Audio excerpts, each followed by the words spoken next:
This is it, New York Giants fans. We did it. We made it. We're here. The New York Giants are going to face the Minnesota Vikings on Sunday in Super Wildcard Weekend at 4:30. It's going to be a very exciting game. I'm 17 years old, and I was talking about it on our preview episode, which, it's going to come out tomorrow. I don't know when I'm putting this out, but it's coming out Friday. And I said that I really don't remember the 2011-2012. I was 6 years old. I don't remember the 2011-2012 Super Bowl playoff run for the New York Giants. I remember one playoff game. That was in 2016 against the Green Bay Packers when they got absolutely demolished. It's a game you don't want to remember. I think this game, I hope this game you're going to want to remember. So I just wanted to come on here, record kind of a short YouTube video and talk about the things I'm looking forward to on offense and on defense. And if you want a more in-depth preview, go on Apple Podcasts, go on Spotify, go to our various places, go to shipstudios.com/GiantTake, find places to listen to the podcast and listen to the preview episode because that's a more in-depth preview. My short little preview, I'll first go on offense. This Daniel Jones offense, this offense that doesn't really revolve around the quarterback Daniel Jones, but Daniel Jones himself, the quarterback Daniel Jones. He's playing for a contract. He's going to get that contract at the end of the year regardless of what happens in this game, I think. Daniel Jones, in the past couple of weeks, is at the perfect point of the season to be balling out. He balled out against the Colts. I wish the Giants were in a little bit of a situation that was different. Obviously, they won and they got in, but I wish those starters could have had another really good performance and had more momentum now that game against the Colts, where they had the highest amount of points, I think, in the entire season, happened a couple weeks ago instead of it happening last week against the Eagles, where it was kind of backups and the starters weren't in. But that doesn't matter. Daniel Jones really did super well in that game. So I think on offense, I'm going to hope to see Daniel Jones running the ball when he needs to, scrambling out of the pocket when he needs to, and passing the ball and connecting. He has not had that fumbling issue this season. He has not really had interception issues this season. And he's been really good keeping the ball, protecting the ball. The only thing that's been a little troubling and worrying is the sliding. He doesn't slide when he runs. He gets that extra yard. He lowers the shoulder. Sometimes there's some helmet-to-helmet contact with the neck, contact with upper body, his shoulders, his elbows, whatever. You're going to have to take the plus with the minuses, right? We hope that he doesn't get injured because of that in the future. But in this game, as long as Daniel Jones is, like I said, being kind of mobile, getting out of the pocket, finding an option to throw to, not forcing the ball, because that's going to be a big deal. Forcing the ball. If this crowd is feeding into the way he's playing, if he's nervous because it's a playoff game, one, and two, because of this Minneapolis crowd, it's feeding into the noise. He's not able to talk. He's covering his ears to try and listen to the plays. And if that gets into his head and he forces a turnover, this team is in big trouble. We don't know how he's going to act. We've never seen our quarterback Daniel Jones in a playoff game before. This is his first playoff game playing, just like it's my first playoff game actually remembering watching the game. I lied, though, because I just said I watched Packers game. Ignore that last point, okay? Ignore that last point. Continuing on offense, just the guys that have really stepped up this year. Not having Kenny Golladay, who had an amazing touchdown catch last year for his first Giants touchdown ever. You have the guys like Darius Slayton, who's been on the roster all year, who was potentially a 53-man cut-down guy in the summer. Nope, didn't happen. Now he's one of our top receivers. You have Isaiah Hodgins, a signing mid-season, who has risen to probably the number one wide receiver on this team. The number one guy Daniel Jones trusts, probably behind Darius Slayton, because they've had a little more chemistry over the years.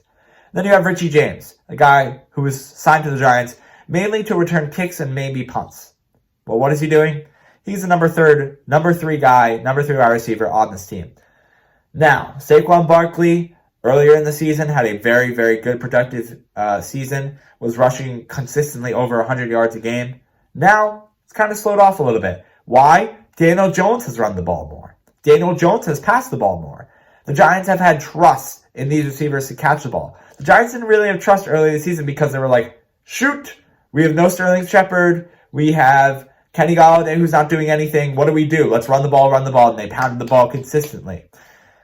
And then after a while, defenses were understanding this. They were getting used to it. And Saquon Barkley was kind of getting shut down in the run game. So what did the Giants do? They adjusted. Mike Kafka and his offense, they adjusted.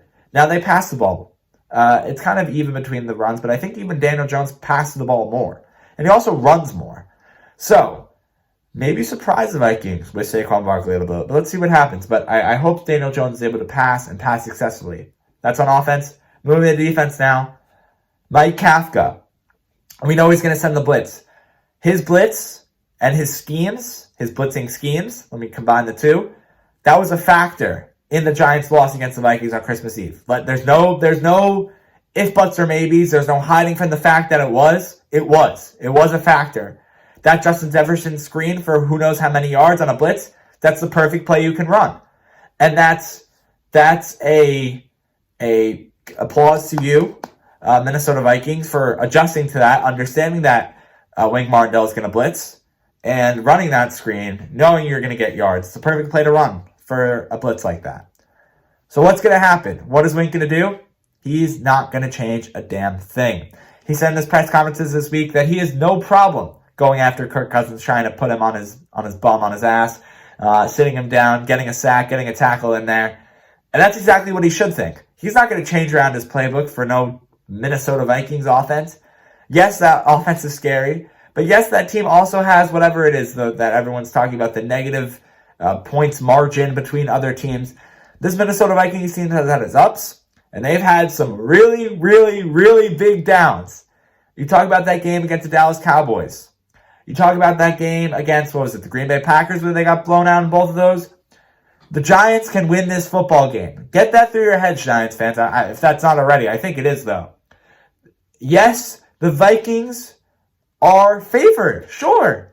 The Giants have been underdogs all year. We weren't expecting them to perform this way. We were expecting them to get 4, 5, maybe 6, 7 wins on the year. Had no thinking they were going to be playing in the wild card game, in a wild card game on Sunday. And that's what they're doing, with a chance to make it to the divisional round with a victory that honestly isn't that far away to look from. You know, you look into the telescope and you can see that there's a path. That the Giants, they play really good defense, and they do what they need to do on offense. Enough. Daniel Jones does enough, maybe even more than enough if he balls out. But at least they can do enough on offense, and they can hold them on defense, and they can make it out of Minnesota alive. And they can go to another place, and they can play whatever team they need to play away in the divisional game. So, even though they're underdogs, the Giants have a chance to win this game. What we're going to see on offense is hopefully a lot from Daniel Jones, rushing and passing like we have. And again, he's clicked at the right time. So as these wide receivers, they've really stepped up. Saquon Barkley, we'll see what happens. That's really a coin flip. That's a toss-up. I have no idea how Mike Kafka is going to strategize with this game and how he's going to involve Saquon Barkley on defense. It's going to be more of the same from Wink Martindale. The blitzing, it's going to come. How is that going to affect Kirk Cousins? If the Giants are able to get a turnover, whether that's a strip, sack, fumble, or an interception from having pressure from a blitz, which forces Kirk Cousins to look one way to his first option, and even though it's slightly covered, just release the ball because he doesn't want to get sacked. He doesn't want to lose yards, and that ends up in an interception from a poor thrown ball or a receiver that's getting locked up. That would be wonderful. We'll have to see how it works. I'm seeing I'm getting over 8 minutes and 30 seconds. So I appreciate you watching to this point. Hit the subscribe button down below. Drop a like on this video and hit me in the comments with what you're looking forward to for this game on Sunday. It's going to be a really, really big deal. I'm super nervous right now. I'm going to be even more nervous on Sunday to a level that I don't even think I know. So, again, thanks so much for watching. See you next time. Peace.